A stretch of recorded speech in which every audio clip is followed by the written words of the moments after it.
जय श्री कृष्ण फ्रेंड्स, राधे राधे। कैसे हैं आप सब? आई हो बाल गोपाल की कृपा से सभी स्वस्थ और मस्त होंगे। तो फ्रेंड्स, बाल गोपाल की सेवा चैनल में आप सभी का बहुत बहुत स्वागत है।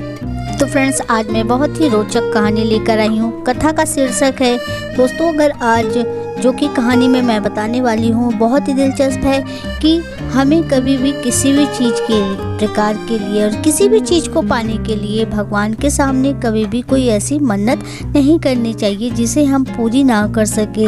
अगर मन्नत की है तो भगवान की मन्नत जो भी मांगी है उसे हमें अवश्य भी पूरी करनी चाहिए और उस मन्नत को हमें कभी भूलना नहीं चाहिए। अगर हमने अपनी की हुई मन्नत भूल गए या किसी भी कारणवश पूरा नहीं कर पाए तो हमें उसका बहुत ही जो कि हर्जाना उठाना पड़ सकता है। तो हमेशा अपने मन्नत जो कि सोच समझ के ही करनी चाहिए। तो कहानी का शीर्षक आज यही है। कहानी बहुत ही दिलचस्प है। अगर आपको कहानी पसंद आए तो प्लीज़ चैनल को सब्सक्राइब करना मत भूलिएगा, क्योंकि आपका एक एक सब्सक्राइब हमारे लिए बहुत ही महत्वपूर्ण है। तो फ्रेंड्स, कहानी कुछ इस तरीके से है। एक गांव था जहां एक खुशी परिवार रहता था। उस गांव में उस बुढ़िया के केवल एक ही बेटा था। बुढ़िया जो कि गणेश भगवान की अनन्य भक्त थी। गणेश भगवान की वह बहुत ही पूजा करती थी और उसकी गणेश भगवान के प्रति बहुत ही श्रद्धा थी। बुढ़िया ने अपने बेटे का ब्याह रचाया।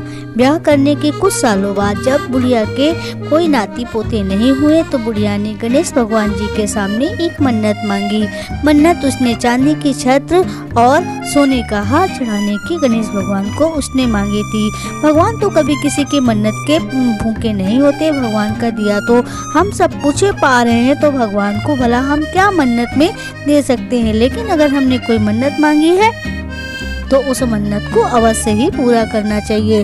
तो बुढ़िया ने गणेश भगवान जी से जो कि चांदी के छत्र और सोने के हार की मन्नत मांगी। बुढ़िया के कुछ दिनों बाद सुंदर सा जो कि पोता हुआ और बुढ़िया का पोता दिन प्रतिदिन बढ़ने लगा और अपने आंगन में खिलखिलाने लगा, खेलने लगा। बुढ़िया मन्नत करना भूल गई। जब बुढ़िया मन्नत करना भूल गई तो एक दिन गणेश भगवान जी ने क्रोधित होकर के बुढ़िया के बच्चे को, नाती को अपनी सूंड में लुका लिया। अब बुढ़िया और उनका पूरा परिवार जो कि बच्चे को ढूंढने लगा। जब बच्चे को पूरे गांव शहर सभी जगह ढूंढा, बच्चा जब नहीं मिला तब गणेश भगवान जी के सामने बुढ़िया आकर रोने लगी और बहू भी रोने लगी। तब बहू ने कहा, माँ, आपने जो गणेश भगवान जी से मन्नत मांगी थी, क्या आपने वह मन्नत पूरी कर दी?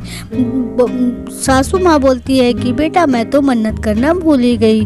तब उसको, बुढ़िया को जब अपनी मन्नत का याद आया तभी उनका पोता गणेश जी के सामने दिखाई दिया। तभी बुढ़िया ने भगवान गणेश जी से और उनकी बहू ने क्षमा याचना की और अपनी मन्नत को पूर्ण किया।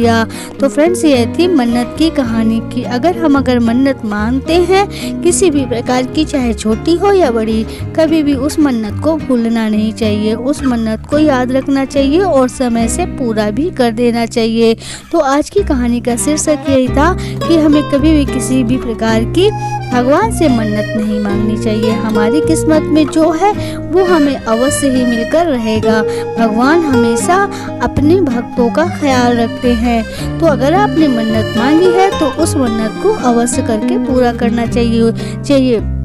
आशा करती हूँ कि आप सभी को कहानी पसंद आई होगी।